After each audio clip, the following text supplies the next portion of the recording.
Você conhece alguma oração que sua avó dizia para nunca rezar depois da meia-noite? Talvez você ache que isso seja apenas superstição, mas em algumas cidades do interior do Brasil, existe uma crença antiga, passada de geração em geração. Existem rezas feitas para expulsar o mal. Existem rezas feitas para pedir proteção.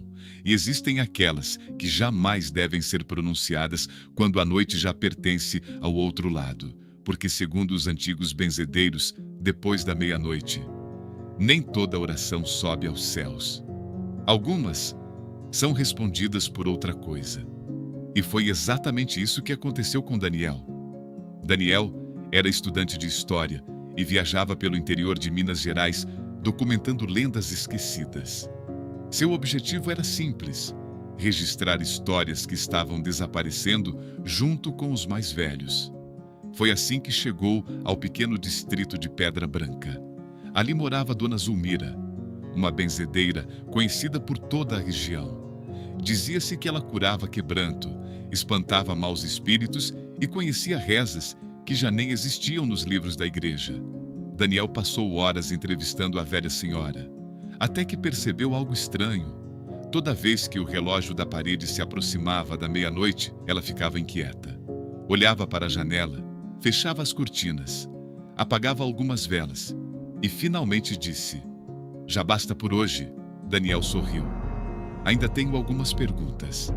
Ela respondeu quase sussurrando: "Depois da meia-noite, eu não falo mais sobre certas rezas." Antes de ir embora, Dona Zulmira abriu um velho baú. Dentro havia dezenas de cadernos amarelados. Cada um continha rezas escritas à mão. Ela escolheu um deles, mas antes de entregá-lo, segurou firme o braço de Daniel. Seu olhar parecia diferente, quase desesperado. "Você pode ler tudo isso, mas nunca leia em voz alta depois da meia-noite." Daniel riu. "É por causa dos espíritos?" Ela não respondeu, apenas disse: "Existem portas que são abertas pela fé, e outras pela curiosidade." No hotel onde estava hospedado, Daniel não conseguiu dormir. A curiosidade venceu. Às 0h17, abriu o caderno. As páginas estavam cheias de símbolos antigos.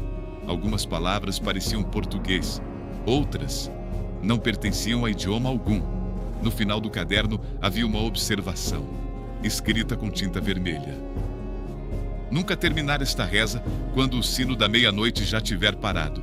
Daniel sorriu. Pegou o gravador. Pensou que aquilo renderia um excelente documentário. Começou a ler. Logo na primeira frase, as luzes do quarto oscilaram. O vento começou a entrar pelas frestas, mesmo com todas as janelas fechadas. A temperatura caiu. Seu celular desligou sozinho. O relógio digital apagou. Então, aconteceu algo impossível. A voz que saía da boca de Daniel não era mais sua. Era grave, antiga, como se dezenas de pessoas estivessem pronunciando as palavras ao mesmo tempo. Mesmo tentando parar, ele continuava rezando. Sua boca não obedecia. Quando terminou a última palavra, o silêncio dominou o quarto. Durou apenas alguns segundos. Então, 3 batidas, toque, toque, toque na porta. Daniel perguntou: "Quem é?" Nenhuma resposta. Olhou pelo olho mágico. Não havia ninguém. Quando voltou, percebeu pegadas molhadas atravessando o quarto. Elas começavam dentro do banheiro e terminavam ao lado de sua cama. Na madrugada seguinte, as batidas voltaram. Mas agora vinham do teto, depois das paredes, depois de dentro do armário. Daniel começou a gravar. No áudio não havia silêncio. Havia alguém rezando a mesma oração. Só que ao contrário, quando aumentou o volume, percebeu uma segunda voz, muito próxima do microfone, respirando, como se estivesse atrás dele. Desesperado, Daniel procurou o padre da cidade. O sacerdote ouviu toda a história. Depois, ficou em silêncio. Finalmente perguntou: "Você terminou a oração?" Daniel respondeu que sim. O padre fechou os olhos. O padre apenas disse: "Nem toda oração procura Deus. Algumas procuram quem vive na ausência dele." Dias depois, Daniel desapareceu. Seu quarto permaneceu intacto. Nada havia sido roubado. A única coisa encontrada foi o gravador. Na gravação, era possível ouvir Daniel rezando. Depois, outra voz começou a repetir cada palavra, lentamente, mais grave, mais próxima. Até que, nos segundos finais, as duas vozes se tornaram uma só. O arquivo termina com uma frase quase inaudível. Agora você conhece meu nome? Até hoje, moradores de Pedra Branca evitam qualquer oração desconhecida depois da meia-noite. Os mais velhos dizem que algumas palavras não foram feitas para serem pronunciadas quando o mundo está dormindo, porque existe um momento da madrugada em que o silêncio deixa de pertencer aos vivos e tudo o que é dito encontra alguém disposto a responder.